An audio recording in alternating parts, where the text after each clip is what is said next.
Hola, mi nombre es Ubaldo Apolonio y este es mi video examen. Espero sea de su agrado. Antes de comenzar a definir qué es el dolor, comenzaremos por definir qué es la algología. La algología es la rama de la medicina que estudia el dolor.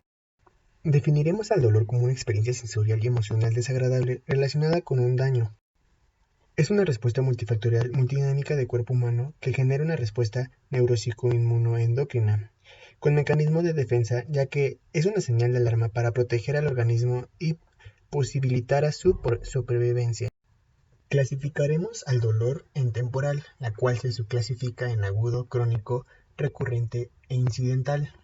Fisiopatología nociceptivo, la cual se subdivide en visceral y somático referido. También tenemos el dolor neuropático y el dolor psicógeno. El dolor agudo es provocado por lesiones a tejidos. Dura un lapso limitado. El dolor crónico persiste más de 3 a 6 meses. Se cree que hay cambios en la forma de percepción del cerebro, tiene un dolor moderado y es más fácil de tratar. El recurrente consiste en una crisis dolorosa, episódica o intermitentes. Cada crisis dura poco. El incidental se presenta como circunstancias muy específicas y es transitorio, predecible, aparece como respuesta a un estímulo voluntario o involuntario, movimiento, tos, etc. El dolor fisiopatológico se deriva en esta clasificación por mecanismos y estructuras que producen dolor. El dolor nociceptivo se produce por estimulación de respuestas sensitivas específicas conocidas como nociceptores. Esta se puede clasificar en visceral y somático.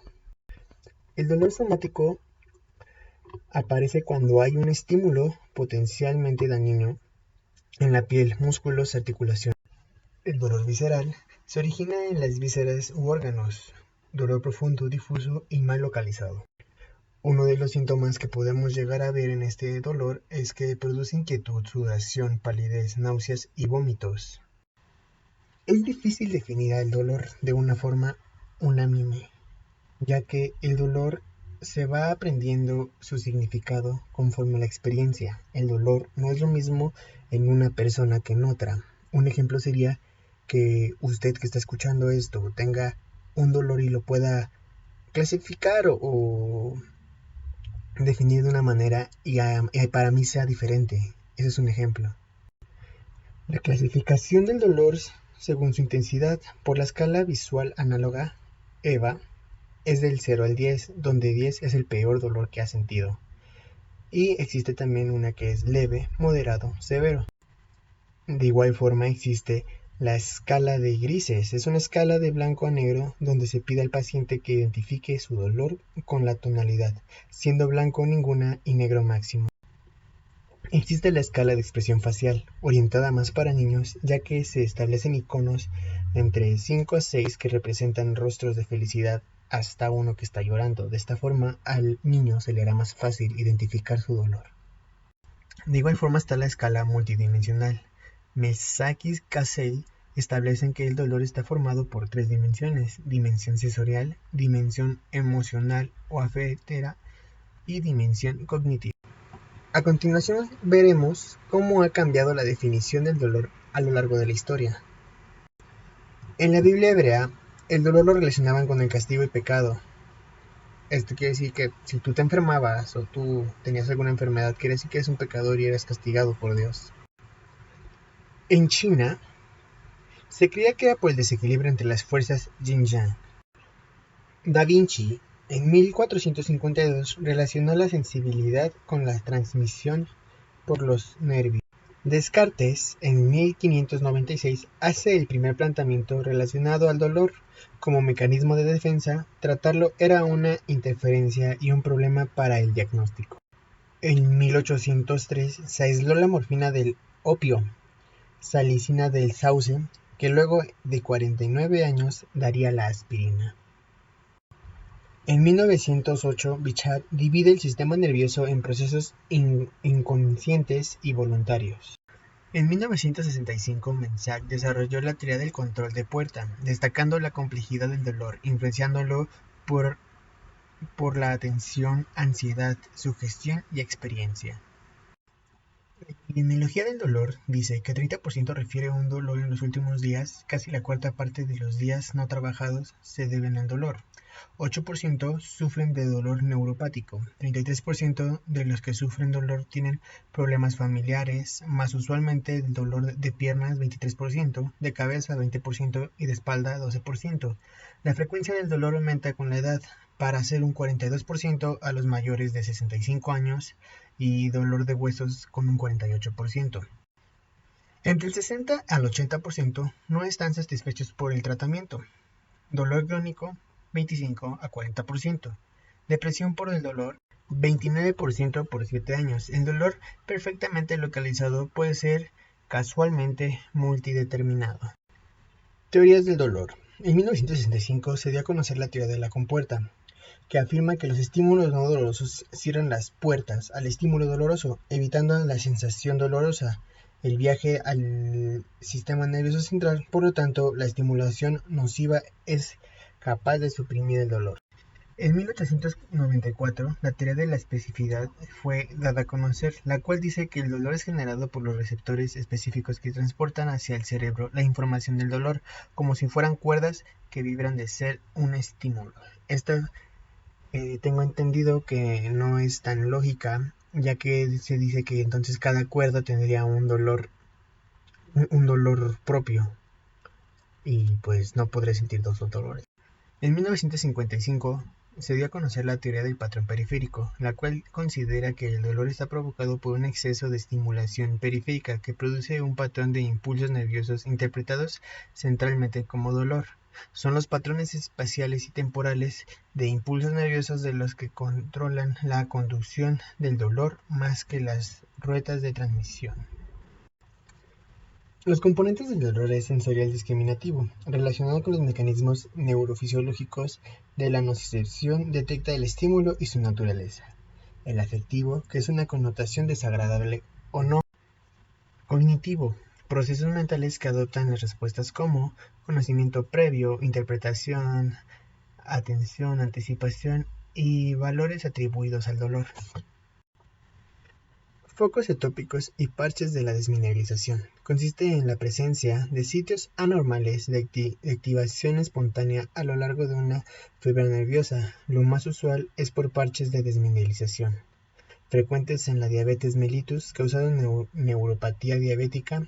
Se percibe como el dolor paroxístico, laceante, choque eléctrico. Desaferentación, proceso patológico donde hay pérdida de aferencias al sistema nervioso central, lo cual incrementa la actividad, hiperactividad de las neuronas del asta dorsal. Hay descargas continuas e intensas sin la presencia del estímulo. Nocicepción, proceso fisiológico de activación de vías neuronales especializadas por un estímulo de capacidad de daño tisular que se lleva a cabo en áreas determinadas libres aferentes primarias conocidas como nociceptores y a través de un estímulo térmico, mecánico o químico que desplaza la membrana de los nociceptores. Una vez activada la fibra, ese estímulo es sometido a 4 procesos que van a ser transducción, conducción, procesamiento y modulación, que a continuación yo explicaré. Transducción se realiza con el cambio de una energía en otra. Conducción consiste que el nervio envía información hacia el sistema nervioso central, donde se somete a procesos de selección, modulación y respuesta. Procesamiento: el cerebro procesa en varias arcas el mensaje con ayuda del cerebelo y memoria. Modulación: el sistema nervioso central puede mandar mensaje al sistema periférico en la segunda o tercera neurona para modular el mensaje doloroso.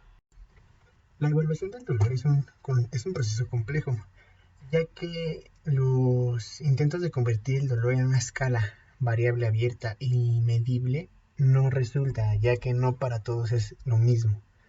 Como expliqué anteriormente, el dolor puede ser diferente en cada persona dependiendo de su percepción. El dolor es difícil de verbalizar, hay problemas del lenguaje y no se puede medir cada característica del dolor. En la evaluación verbal se ocupará la historia clínica del paciente y lo principal que se busca en esta evaluación es el origen según el paciente, el origen del dolor, claro. la duración, intensidad del dolor, en dónde está su cuadro doloroso, si persiste el dolor o si es intenso y algunas cosas por el estilo.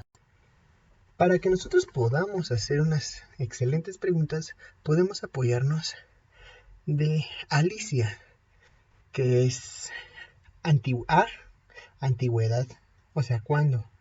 La antigüedad del dolor. L, localización, o sea, ¿dónde? Del dolor. Y irradiación del dolor. C, con carácter, es cómo se siente. Y intensidad del 1 al 10, como ya lo habíamos visto, en donde 10 es el peor dolor. Y nuevamente A, que es atenuante o agraviante. A esto se le llama Alicia. Esto sirve muy bien al momento de hacer un caso clínico, preguntarle al paciente qué tiene o para empezar a hacer unas preguntas del paciente. En clase hicimos un ejemplo en donde yo mencioné que tuve un dolor de apendicitis y aquí una compañera me hizo estas preguntas, que es una forma de ir viendo cómo es el dolor y cómo va avanzando. Un cuestionario que podemos hacer del dolor es el de MS-Guio, MPQ, que a mi parecer es complejo, tardado, y es complejo porque tiene muchas palabras que para el paciente serían difíciles comprender y para uno mismo, que aún no tiene mucho conocimiento del tema, es difícil comprender. Y es tardado ya que tiene demasiadas preguntas en el que una de ellas podría ser si el dolor es tiltante, trepidante, pulsátil, sordo. Aquí nos damos cuenta cómo son palabras que no son fáciles de comprender. Tenemos un círculo vicioso del dolor, el cual inicia con depresión, que va a resistencia física y cansancio, que va al dolor crónico, que va a la inactividad, aislamiento social, ansiedad y nuevamente estamos con depresión. El cansancio puede producir resistencia física y la resistencia física puede producir cansancio. El dolor crónico puede producir cansancio. La inactividad puede producir dolor crónico. El aislamiento social puede producir ansiedad y la ansiedad depresión. Aquí podemos ver cómo es un círculo vicioso en el que por más que quiera salir no se puede. A continuación un pequeño glosario para poder comprender el tema que acabamos de ver. La primera palabra que tenemos es algia, que es la presencia del dolor, alodina, que es el dolor a estímulos que no desencadenan dolor, analgesia, que es la ausencia del dolor ante estímulo doloroso, anestesia, que es la ausencia de sensibilidad, anestesia dolorosa, que es un dolor espontáneo en una región anestesiada, disestesia, que es la sensación anormal y desagradable, dolor funcional, que es la hipersensibilidad del dolor resultado del procesamiento central de señales normales, la hiperalgesia, que es la respuesta más intensa a un estímulo doloroso, la hiperestesia, que es la sensibilidad aumentada a los estímulos, la hiperpatía, que es el síndrome doloroso por repetición del estímulo, la hiporaglesia, que es la disminución de la percepción del dolor, la parestesia, que es la sensación anormal espontánea o provocada, que se relacionará con hormigueo, disminución de la sensibilidad, sensación de hinchazón, y tenemos por última palabra en el glosario, umbral de dolor, que es el nivel mínimo de intensidad de estímulo como dolor. Se define como el nivel de intensidad de un estímulo que una persona percibe como dolorosa. Ahora hablaremos de la despolarización, la disminución del valor de potencial de membrana en una célula potencial diferencial entre dos magnitudes. El potencial de membrana de una neurona en reposo es de -70. Este potencial negativo se genera por la bomba sodio-potasio, que extrae con forma activa 3 iones de sodio del interior hacia el exterior e introduce 2 iones de potasio, consumiendo un ATP. También intervienen canales de potasio que abren en la fase de 2 repolarizaciones. El resultado es que el exterior celular es más rico en sodio y en cloro y hay más en el interior. En la gráfica de continuación podemos observar cómo nuestra neurona está en reposo. Después, el umbral del dolor da una descarga de todo o nada, en donde incrementa y se abren los canales de sodio por estímulos que cruzan el nivel. En la punta máxima de nuestra gráfica, los canales de sodio se empiezan a cerrar y entran en estado refractorio. Al bajar la gráfica, los canales de potasio se abren permitiendo que disminuya la carga positiva.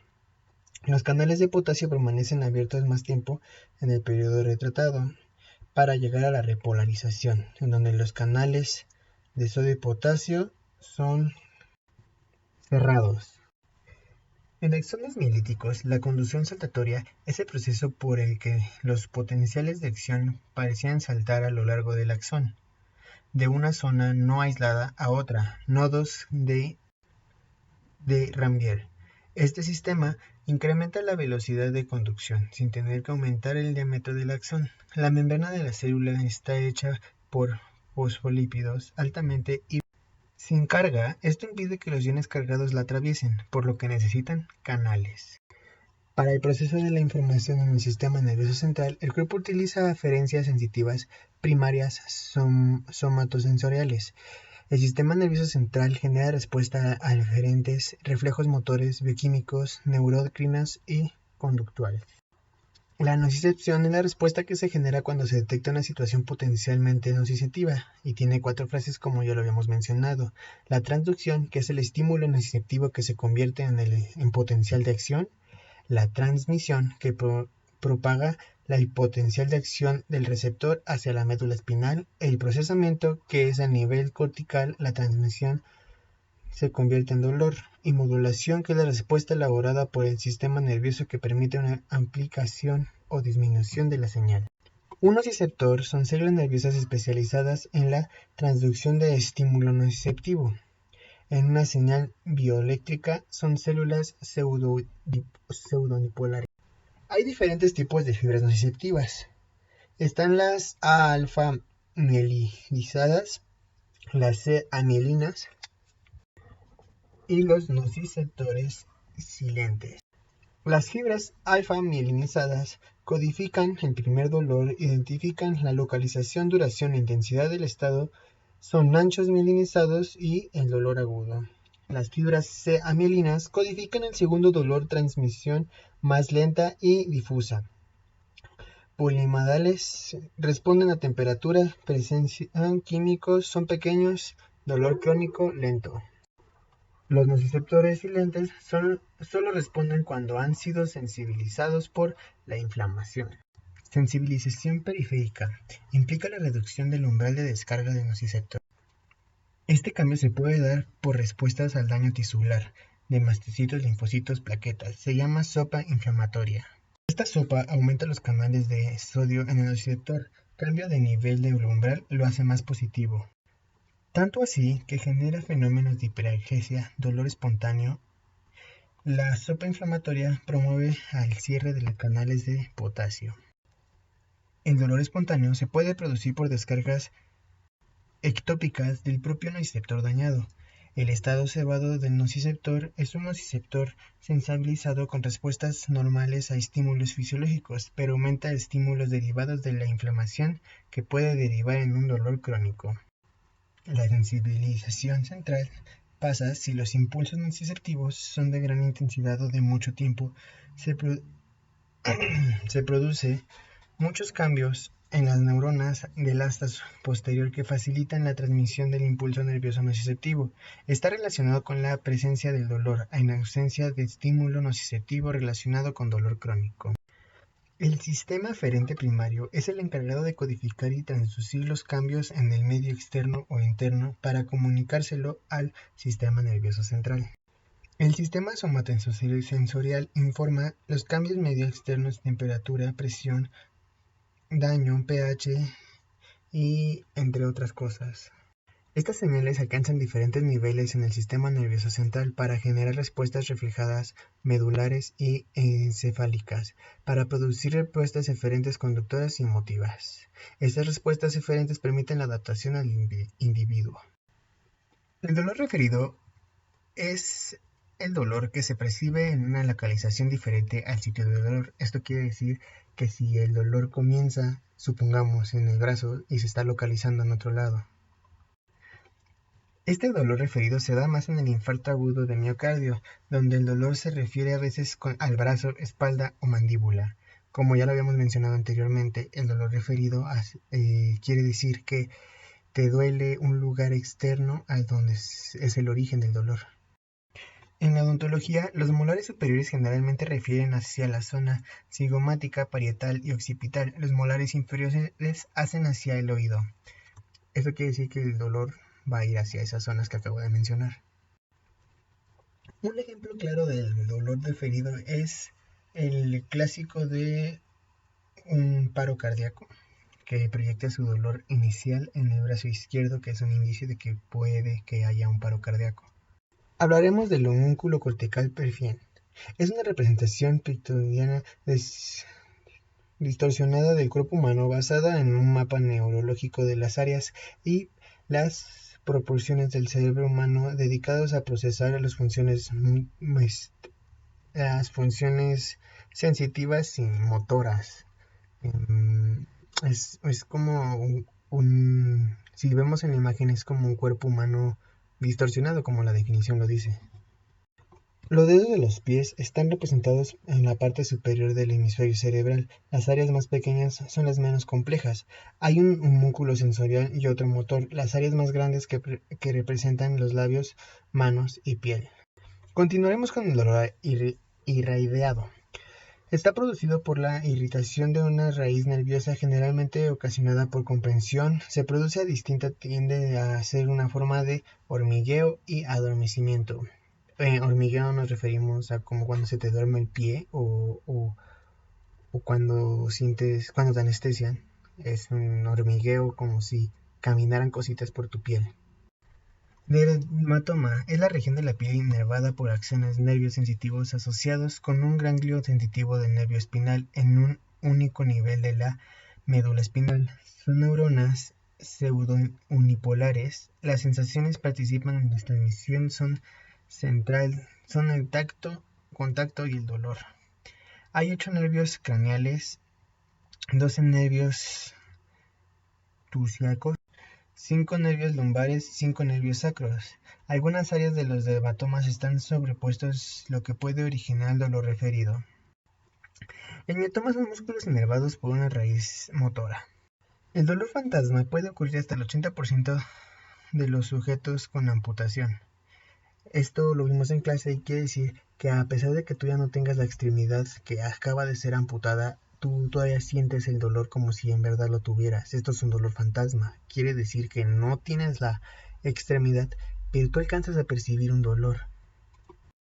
Puede darse inmediato o después de la amputación. Se debe a una reorganización cortical que delató la incongruencia sensorial y motora de la falta de transmisión de nervios hacia el cerebro de esta área amputada.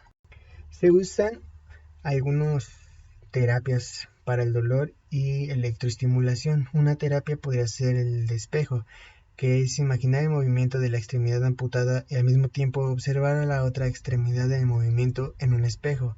El dolor fantasma dental aparece después de una extracción. Esto es más usual en terceros molares, ya que esto puede desaparecer en hasta 6 meses. Tú todavía sientes el dolor, aunque no tengas ya nada.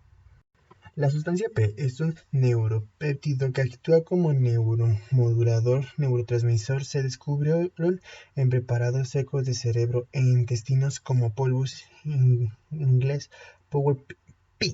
Por ello, la letra P o Pain Substance. Se encuentra en el sistema nervioso central y sistema nervioso periférico. Abundante en las neuronas aferentes sensitivas primarias no mielinizadas asociadas a la transmisión del dolor. Su receptor es NK1, neuroquinina 1. Esto quiere decir NK1.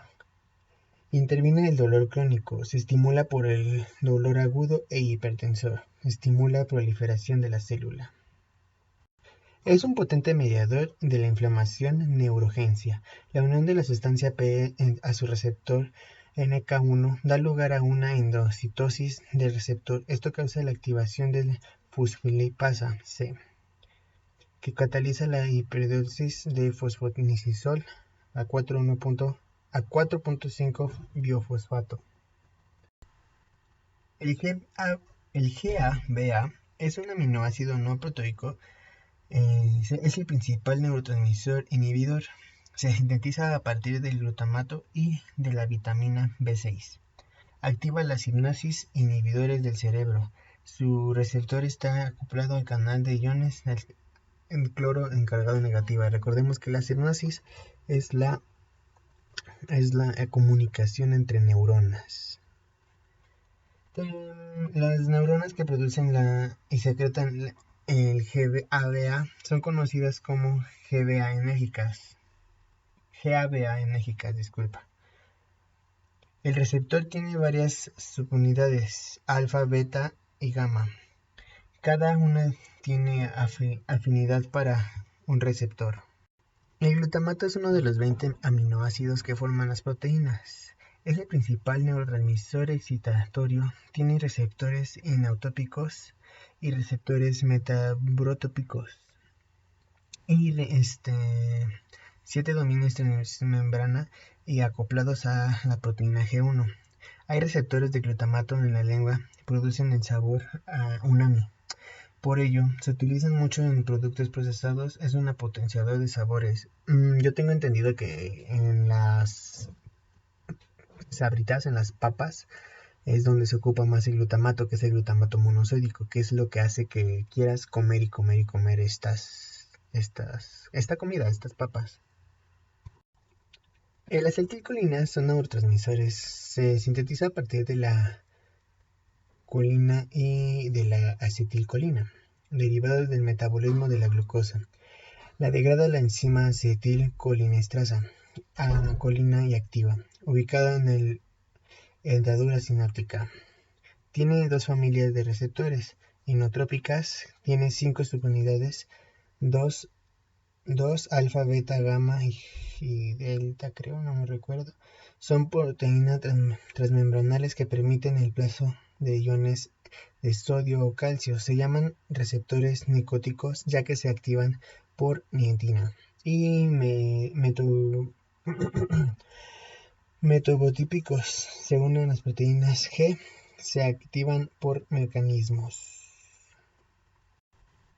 La pulpa dental es pues como ya todos conocemos, esta vez hablaremos de su dolor, que se incluye como un dolor visceral, aunque se encuentre protegido por un tejido mineralizado. Su tejido pulpar no experimenta una extinción o muerte repentina. Sucumbe paulatinamente. La evolución de la conducción de las conducciones pulpares se clasifican en 3 tipos: la pulpitis reversible, pulpitis irreversible y pulpitis necrótica.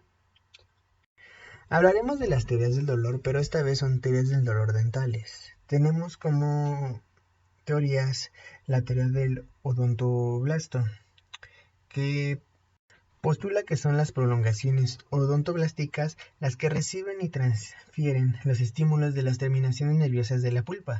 No se aceptan ni se rechazan. Los odontoblastos son células con altos requerimientos enérgicos que claudican ante los irritantes mixtos.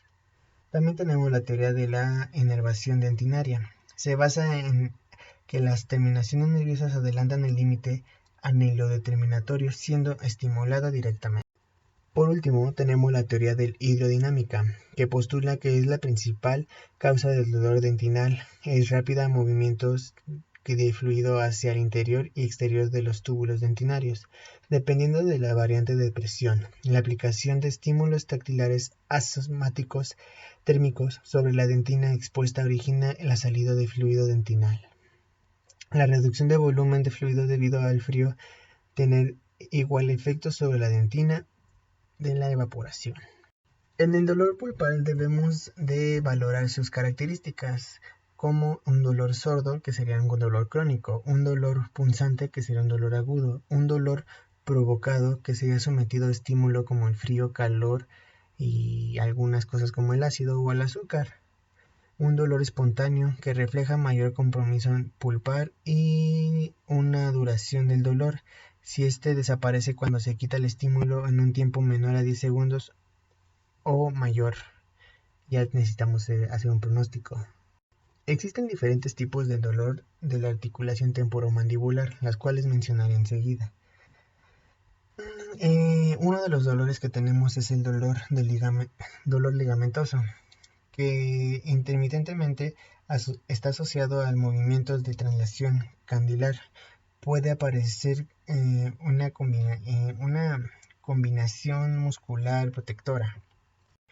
Tenemos el dolor vertidiscal, que se acentúa al apretar los molares disminuyendo al morder un separador que impide la intercuspidación. Se acentúa en el movimiento excesivo unilateral. Tenemos el dolor artrítico, que tiene sensibilidad de dolor a la palpación del cándilo, que se acentúa con la masticación. Disminuye al morder un separador en una zona unilateral, aumentando al morder un separador en la zona lateral. Y tenemos el dolor capsular, que tiene sensibilidad y dolor palpación directa en el cóndilo, que se acentúa en movimientos de traslación. No aumenta al apretar los dientes ni a morder. Un separador, movimientos mandibulares ligeros.